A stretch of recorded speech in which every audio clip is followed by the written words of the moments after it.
The crowd on the right side, but from the left, take a look right now at the man in the Sabre jet, Dale Snodgrass, the son of a test pilot himself, flying that F-86 Sabre jet. What an aircraft it is. The first swept-wing fighter flown by the United States Air Force, powered, as I mentioned earlier, by a General Electric J47 turbojet engine that generates about 6,000 pounds of thrust. Prior to this airplane, the American Air Force, the United States Air Force, was flying much less powered F-80 Shooting Stars, and they also had straight wings, and they were no match for the swept-wing MiG-15s. As Dale takes it straight up into the sky, he'll bring it over the top. What a beautiful sight that is. The #1 air superiority fighter of the 1950s. They were built in several countries. They served on 5 continents. And they formed the backbone of the North Atlantic Treaty Organization Air Forces in the 1950s and gained a significant reputation during the Korean War, maintaining air superiority over the MiG-15. Some of the Sabres remained in service well into the 1970s, and as you can see, we are getting the benefit of being one of the most popular warbirds on the circuit today. Coming over the top, making 5/8 of a loop and rolling the airplane 1.5 times back into the upright position. That is 1/2 of a Cuban 8 maneuver.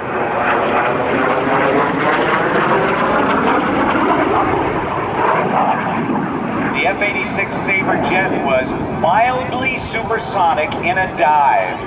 It could actually break the speed of sound, but it was not until the follow-on aircraft to this airplane, the North American F-100 Super Sabre,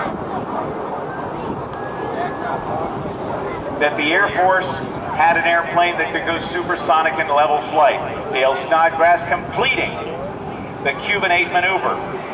A maneuver that was actually invented by accident at the 1936 Miami Air Races by the late aerobatic performer Len Kobe, who was also training then Cuban leader Batista's Air Force, teaching them how to fly.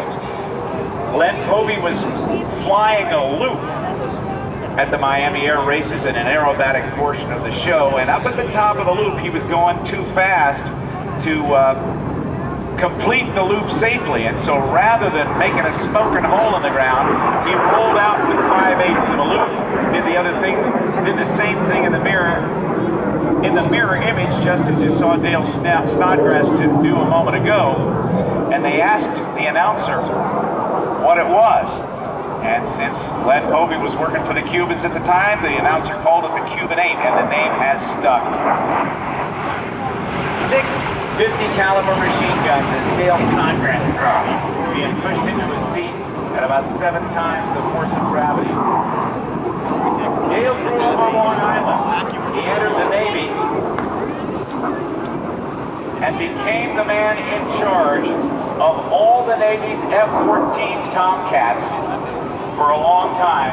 He has more time in the Navy's F-14 Tomcat than anyone else in the world, with nearly 5,000 flight hours.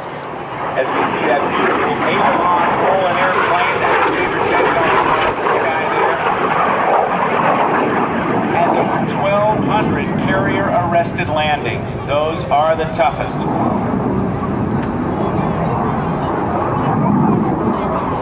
He's flown Tomcat demos when the F-14 was being flown with their at air shows for over 14 years, has performed over 500 performances at low level and at altitude.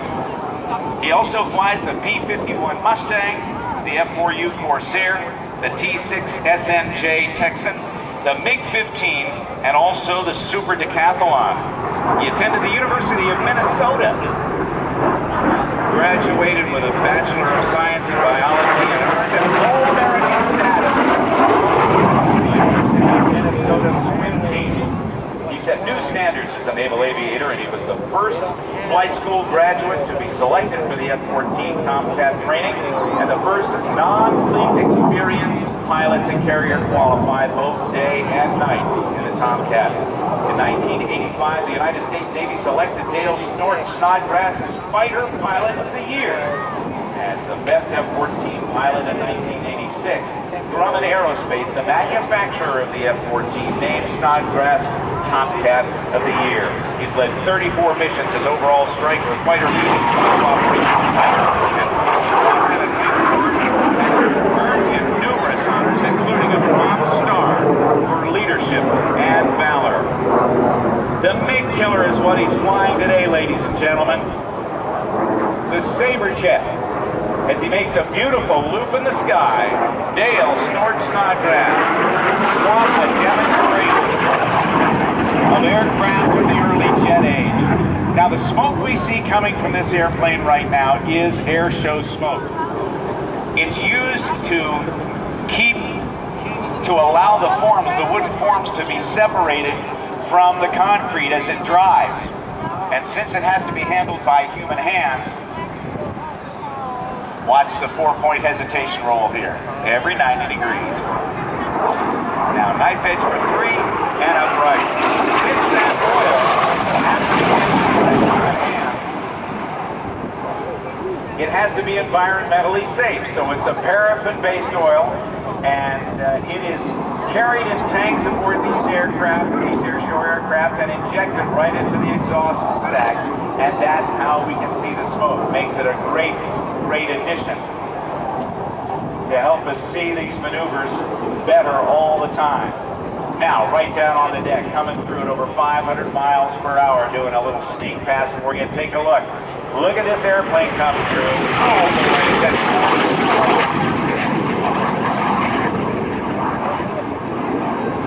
with a hard bank and a 7G pull right there. And another 5G pull. His body weighing 5 pounds, the normal. 5 times his normal body weight. Flown, if you will, by Tom Cruise. And the F-14 first flew in 1972, and this year will be finally retired with the last squadrons, bringing them back from the fleet just a little over a month ago, the last 22 back at Naval Air Station OTM.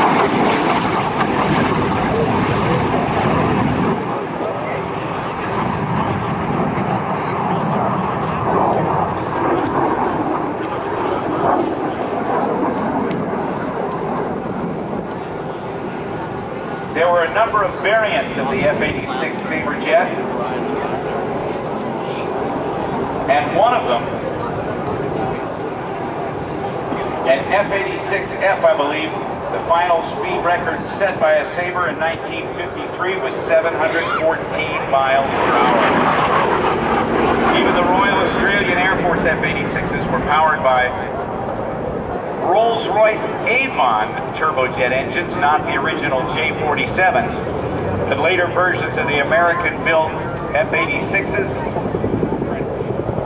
Flew a Sabre jet back on May 18, 1953, 56 years ago and a couple of days. Reached 650 miles per hour in a Sabre jet, making her the first supersonic woman.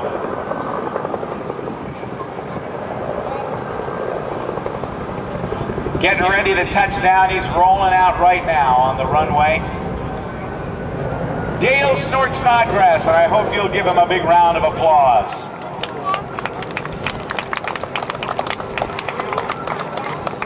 And hopefully he'll come back and taxi right by us here at Show Center in that beautiful sky blazers painted Sabre jet. A 35-degree swept back wing, very similar to the amount of sweep back on those Russian MiGs.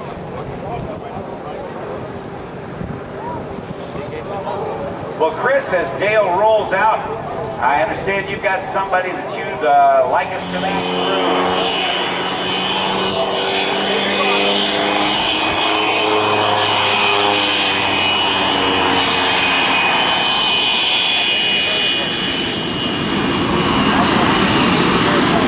Hold it nose drops through the horizon, and on the way down, he gets lined up for the left-hand side of the air show box.